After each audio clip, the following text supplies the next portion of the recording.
Hello, Sheldon Riley. Welcome to this chat with Melody Festival Club from Sweden. Thank you so much for having me. It's Monday. There's a jury show this evening for the first semi-final. Yes. Yours is later in the week, and your last rehearsal was on Friday. Yeah. So it's quite a long time. How are you filling the time between rehearsal and the semi-final? Lots of Eurovision things. Lots of singing, lots of rehearsing, it's not just rehearsing when I'm on the stage, it's rehearsing off stage as well. So lots of things to do, but I'm loving every second. When you say rehearse off stage, what sort of things do you have in mind? Working on the movement, thinking about camera angles and getting it right. I'm a bit of a perfectionist, so I need to make sure that, if everyone else does their job well, I'm also doing that. But it looked very good last week. It's getting there. Very competent. We didn't see any glitches anywhere. Oh, thank you. That's very we're getting there. I'm telling you, I'm a perfectionist. I want it to be right on the money.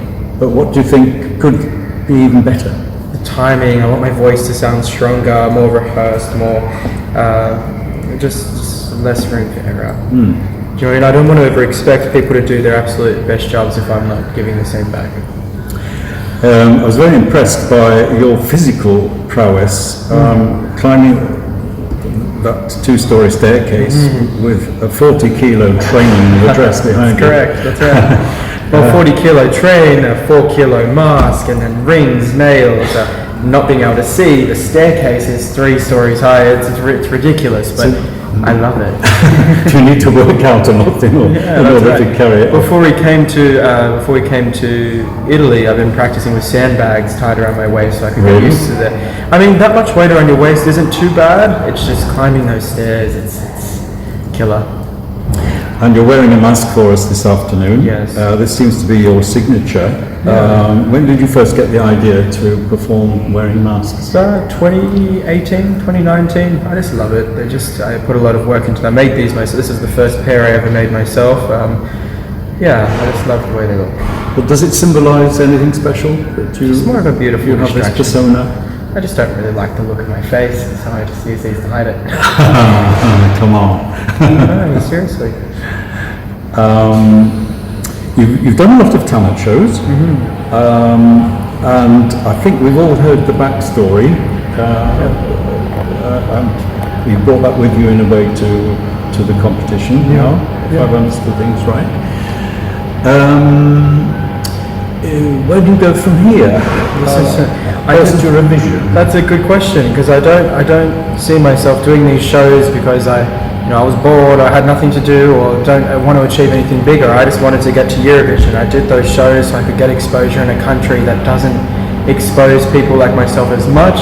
Not because they don't like me, but more because there's not really a huge audience for. No, that's a lie. There is an audience for it. There aren't many people doing what I do, so they go, how do we make it work? Do you know what I mean? So I did these shows to show the world I'm capable of this. Australia is still very young in the contest, and I wholeheartedly agree that we should send forward very well-established artists in Australia who have a bit of a level of say fame or exposure, but because it's a juggernaut, this show is huge. You need someone who's experienced to do it, and I'm still young, but I knew I'd be ready for it. So this has always just been a launch pad for me. I wanted to get to Europe. I wanted to perform on the stage. That's changed my life. I was thinking, what kind of music will you perform in the future? Do all your songs have a dark edge to them? But they all have a dark edge. Doesn't mean they all have to be slow and sad.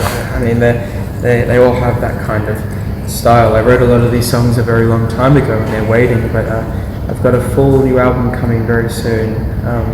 With music that shares more about life. Is it true you first wrote this song as a poem? Yeah, I did. I was 15 years old. It was a message to myself on Facebook, and the line started at the top of the message with "The light shines bright through those who broke inside." And then there was another song message there that was talking about not being the same and how that's okay. I was like, this could make a good song. So I found my old Facebook account at around 19 years old, and I saw it. I was like, this would be a brilliant song. I'm 23 now, 15 when I wrote it. It's been a fair few years. Did you just do the math? Because I was trying to. I think it's like 8 years or something. I'm just so proud that it's a song that's so personal. And not many people get to say that they wrote their own Eurovision song. So, Yeah. How important is fashion in your life?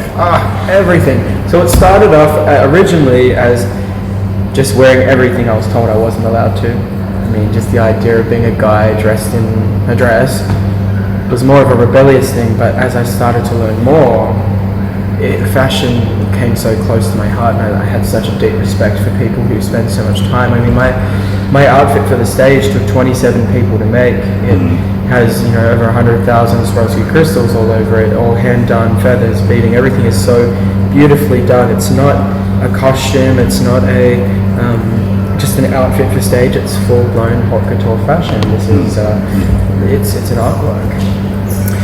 And you have Lotta from Sweden staging your... Sasha Jean-Baptiste. Sorry. No, that's okay. That's okay.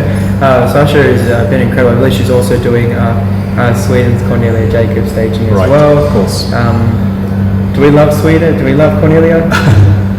I love Cornelia. Anyway, I love Cornelia. I think she's brilliant, but I'm very excited to see what they're going to do with their staging as well as mine. You've haven't you covered her I have. song? Yes. I did. Yeah. Would you like to do a duet with her? I would love to. I actually spoke to her about that last night. You did? I did.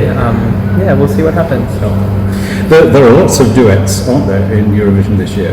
There are. It seems to me there are a few more. Lots of bands, lots of joys. Are there any other songs that you would like to go to the competition this year? That you I would like love Czech Republic with Dummy, and I love Poland. I'd love to sing with Christian.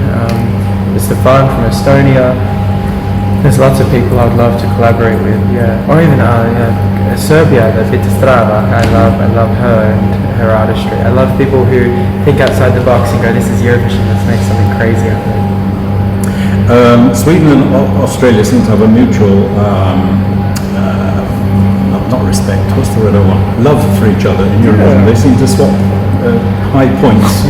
Do you think that'll happen this year? We'll wait and see. I don't really know. I'm not really thinking too much about that right now. It's a funny one though. I just love Sweden. That's where I'm from. But I think Australia really loves Sweden because they're kind of like the heart and soul of Eurovision winners for them. So yeah. Great.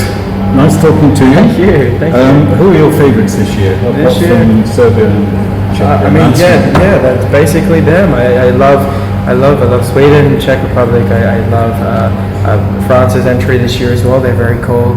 There's so many countries that are really great. I'm excited to. I'm also not really watching the rehearsals right now either. I'm really just seeing what people have done in their national finals. So I'm excited to see because, you know, as a Euro fan, I'm a massive Eurovision fan. We know how quickly that all changes, and also when you judge something off a national final, some countries don't quite have the budget on their national final. Some, like in Sweden, you guys really do, but some do and some don't. So when they come to Eurovision, it's like whoo, and it just goes crazy. So let's wait and see. Anything can change. The guy behind the camera is from Norway. Oh yes. I'm Anglo-Swedish, so we've got 3 other countries to root for. You must be very excited. I mean, I'm very good friends now with Kino, and also the Wolves are cool, right? We do love them in Australia.